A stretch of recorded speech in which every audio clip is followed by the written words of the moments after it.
Lytic polysaccharide monooxygenases, a crystallographer's view on a new class of biomass degrading enzymes. Lytic polysaccharide monooxygenases are a new class of microbial copper enzymes involved in the degradation of recalcitrant polysaccharides. They have only been discovered and characterized in the last 5 to 10 years and have stimulated strong interest both in biotechnology and in bioinorganic chemistry.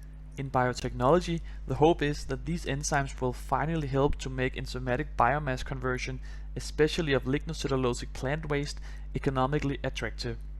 Here, the role of the LPMOs is likely to be in attacking bonds that are not accessible to other enzymes. Enzymes that are able to break glycosidic linkages have been of great interest to scientists for about a century. Biomass from land plants and crustacean shells is rich in polysaccharides. Instead of accumulating in landfills or being burned, waste biomass could be exploited for the production of bioethanol or other value-added products. Depolymerization of the polysaccharides into fermentable sugars or simpler building blocks is necessary for most applications. Unfortunately, this is hindered by the biomass crystallinity and the complex matrix in which the polysaccharides are embedded. Looking at the lignocellulosic biomass composition in details shows why this is a recalcitrant substrate. The lignocellulosic biomass found in the plant cell wall is a densely packed network of polysaccharides. It consists mainly of cellulose microfibrils embedded in a matrix of hemicelluloses, and it is this composition that hinders conventional enzymes in degrading it. However, LPMOs can in fact degrade these recalcitrant substrates. In a construction site analogy, LPMOs are the crane with the wrecking ball acting on the brick wall, whereas the other enzymes are the workers acting on the dry wall. After the crane has finished, the bricks become available to the workers, and in the same way LPMOs and other enzymes act synergistically. They do, however, employ distinct enzymatic modes of action. Conventional enzymes called glycoside hydrolases cleave polysaccharides using a hydrolytic mechanism. In contrast, the copper-containing LPMOs use molecular oxygen and electrons. They oxidize the substrate at either C1 or C4, leading to chain cleavage. The general LPMO structure has an immunoglobulin-like beta sandwich fold. The active site is located on a relatively flat surface. The active site consists of a copper ion coordinated by the N-terminal histidine and a second histidine in a motif termed the histidine brace. The histidine brace, along with a water molecule, occupy the equatorial positions on the copper. These are shown in blue. The actual positions may be occupied by a water molecule and a tyrosine.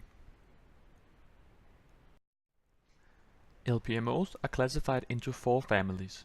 Family AA9 of fungal origin active on cellulose and hemicellulose, Family AA10 of bacterial origin active on cellulose and chitin, and Family AA11 and AA13 both of fungal origin active on chitin and starch respectively.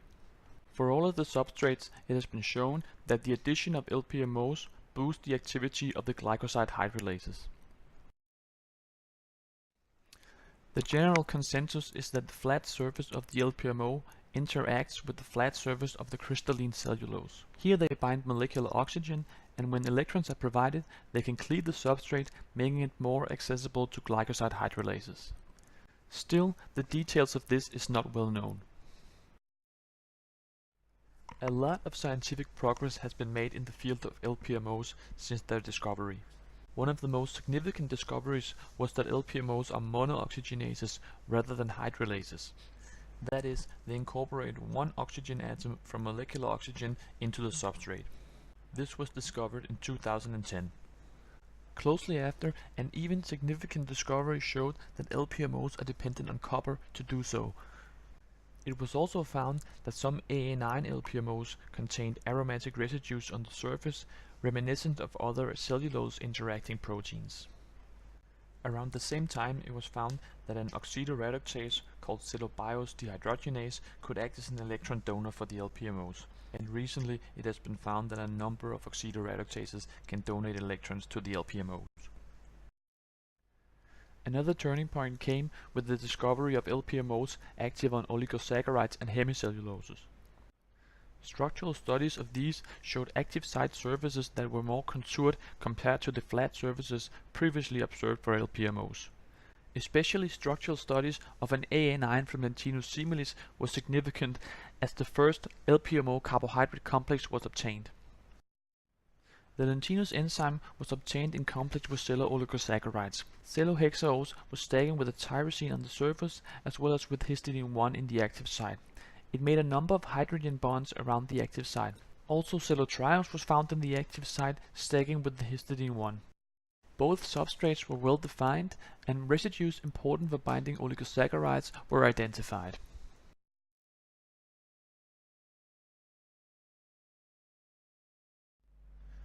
The structures gave insights into how LPMOs interact with cellular oligosaccharide and gave hints to how LPMOs interact with cellulose. Superimposing the Lentinus structure with cellotriose onto a sheet of cellulose shows how the enzyme clashes with the substrate. In fact, the residues responsible for binding oligosaccharides are the one clashing with the cellulose. In contrast, LPMOs with a more flat active site surface do not clash with the cellulose, indicating that they can better accommodate the flat crystalline regions of the cellulose. This suggests that LPMOs recognize different regions of the cellulose.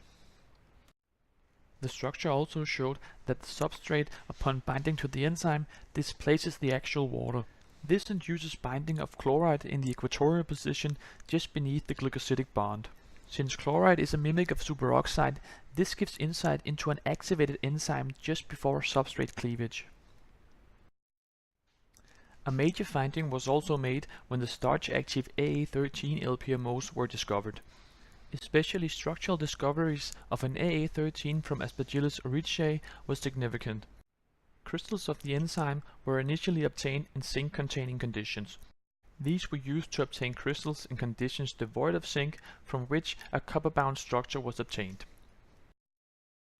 The structure showed that the active site surface was not flat as commonly found for other LPMOs.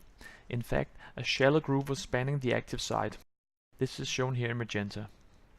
Simple docking simulations have suggested that this groove may be involved in interactions with starch-derived substrates.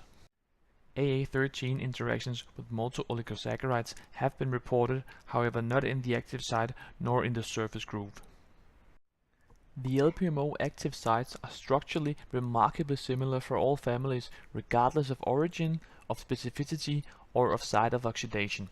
However, LPMO surfaces and structural features are different and may be a determinant of specificity.